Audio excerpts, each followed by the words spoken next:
1914 সালে ইউরোপকে বাইরে থেকে শান্ত মনে হলেও ভেতরে ভেতরে জমছিল ভয়, রাগ আর প্রতিশোধের আগুন। একটি হত্যাকাণ্ড সেই আগুনকে পরিণত করেছিল বিশ্বযুদ্ধে। প্রথম বিশ্বযুদ্ধ হঠাৎ করে শুরু হয়নি। এর পেছনে ছিল বহু বছরের প্রতিযোগিতা, শক্তির লড়াই, জাতীয়তাবাদ আর সাম্রাজ্য বিস্তারের উন্মাদনা। প্রথম বড় কারণ ছিল সামরিক প্রতিযোগিতা। জার্মানি দ্রুত তার সেনাবাহিনী ও নৌবাহিনী শক্তিশালী করছিল। ব্রিটেন এতে ভয় পাচ্ছিল। ফ্রান্সও জার্মানিকে প্রতিদ্বন্দ্বী হিসেবে দেখছিল। দ্বিতীয় কারণ ছিল সাম্রাজ্যবাদ। ইউরোপের শক্তিশালী দেশগুলো আফ্রিকা ও এশিয়ায় উপনিবেশ দখলের প্রতিযোগিতায় নেমেছিল।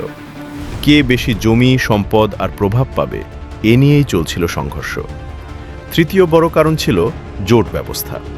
ইউরোপ তখন দুই ভাগে বিভক্ত। একদিকে ছিল জার্মানি, অস্ট্রিয়া হাঙ্গেরি এবং পরে অটোমান সাম্রাজ্য। অন্যদিকে ছিল ব্রিটেন, ফ্রান্স এবং রাশিয়া। ফলে এক দেশের সংঘর্ষ মুহূর্তেই অনেক দেশের যুদ্ধে রূপ নিতে পারত। তারপর আসে সেই ঘটনা যা পুরো ইউরোপকে বিস্ফোরণের মুখে ঠেলে দেয়। 1914 সালের 28শে জুন সারায়েভো শহরে অস্ট্রিয়া হাঙ্গেরির যুবরাজ আর্চডিউক ফ্রান্স ফার্দিনান্দ এবং তার স্ত্রীকে হত্যা করা হয়।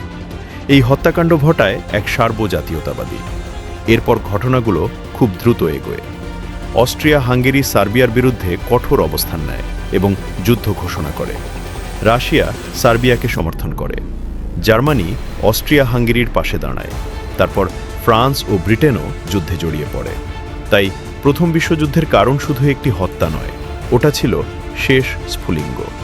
আসল কারণ ছিল সামরিক প্রতিযোগিতা, সাম্রাজ্যবাদ, জাতীয়তাবাদ এবং বিপজ্জনক জোট ব্যবস্থা। একটি গুলি বদলে দিয়েছিল পুরো পৃথিবীর ইতিহাস।